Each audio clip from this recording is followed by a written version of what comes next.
All right, let's talk about something that probably keeps a lot of you up at night, that massive cloud storage bill.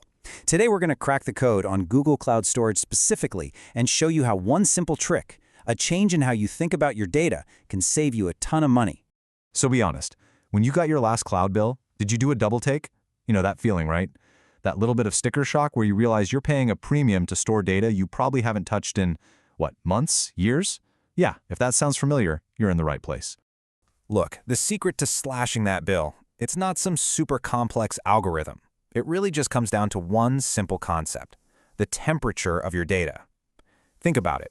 Is your data hot, meaning you're using it all the time, or is it frozen, just sitting there for a just-in-case scenario? Nailing this distinction, that's the whole game. So, what's Google's big idea here? Well, it all hinges on a fundamental trade-off. It's the cost to store your stuff versus the cost to actually use your stuff. Okay, if you only remember one thing, make it this chart. It lays it all out. As you go from left to right, from data you access all the time to data you maybe look at once a year, watch what happens. The cost to just store it, it absolutely plummets. But, and this is the key, the cost to retrieve it, it shoots up in the exact opposite direction. It's like a perfect seesaw, right? On one side, you got hot storage. High cost to store, but super cheap to access. Then, on the other side, you have cold storage. You push that storage cost way down, but the access cost pops right up. You can't have both. You're always making a trade. All right, let's dive in. We'll start at the hot end of the spectrum. This is for the data you need all the time. Google gives us two main options here, standard and nearline. First up, standard storage. This is your workhorse, your go-to for anything that needs high performance. We're talking about the data that's powering your website, serving assets for your mobile game, or keeping your active databases humming along. It's for the stuff that's constantly being read and written. And what's so great about standard? It's simple. You pay for the storage you use, and that's pretty much it. The best part? Absolutely no retrieval fees. None. You can access that data a million times a day, and it won't cost you an extra cent. Plus, there's no minimum time you have to keep stuff there, which makes it perfect for temporary files or staging data. Okay, but what about data that's kind of lukewarm? You know, not blazing hot, but definitely not frozen solid. That's where Nearline comes in. Think of this as your cool data tier. It's perfect for things you only need to grab about once a month, maybe monthly reports or backups you just made.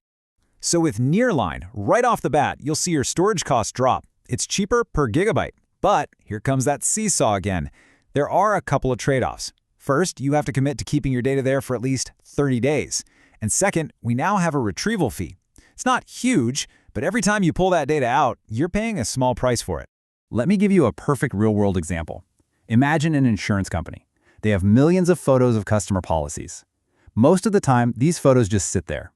But when a customer files a claim, boom, they need that photo and they need it now.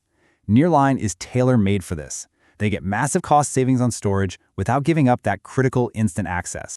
All right, time to put on a jacket because we're heading into the deep freeze.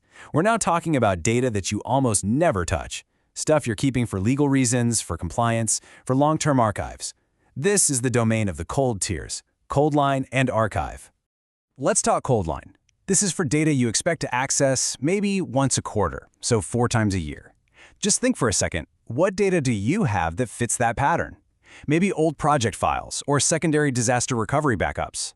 That's the sweet spot for cold line. And the savings with cold line, they're huge. We're talking deep cuts to your storage bill.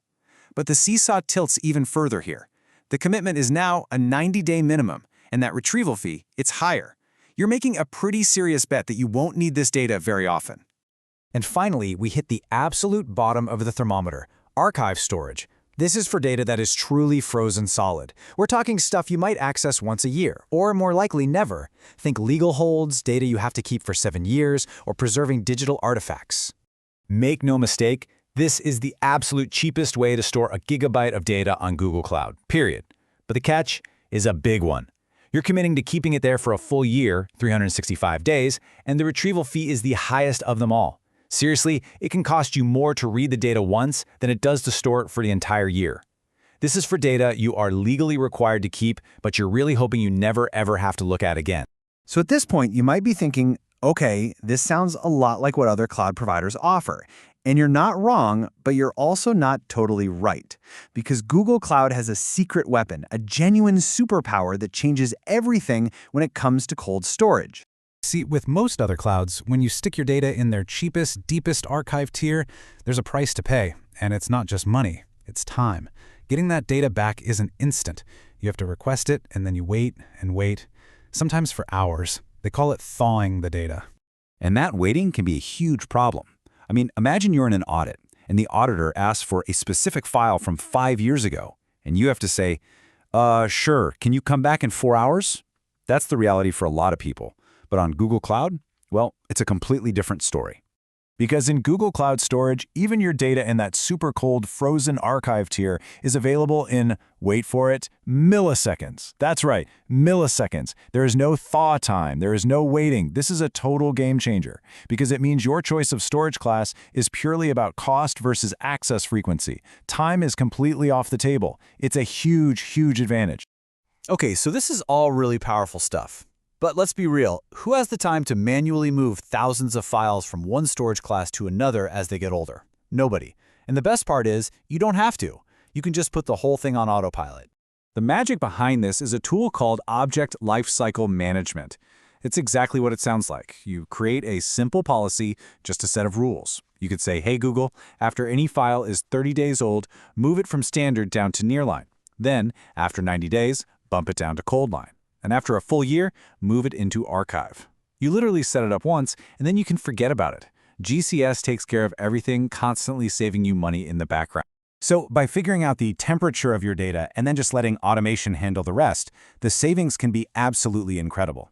So I'll just leave you with this one thought to chew on. Take a look at your own storage. How much of it is burning a hole in your pocket right now when it really should be on ice?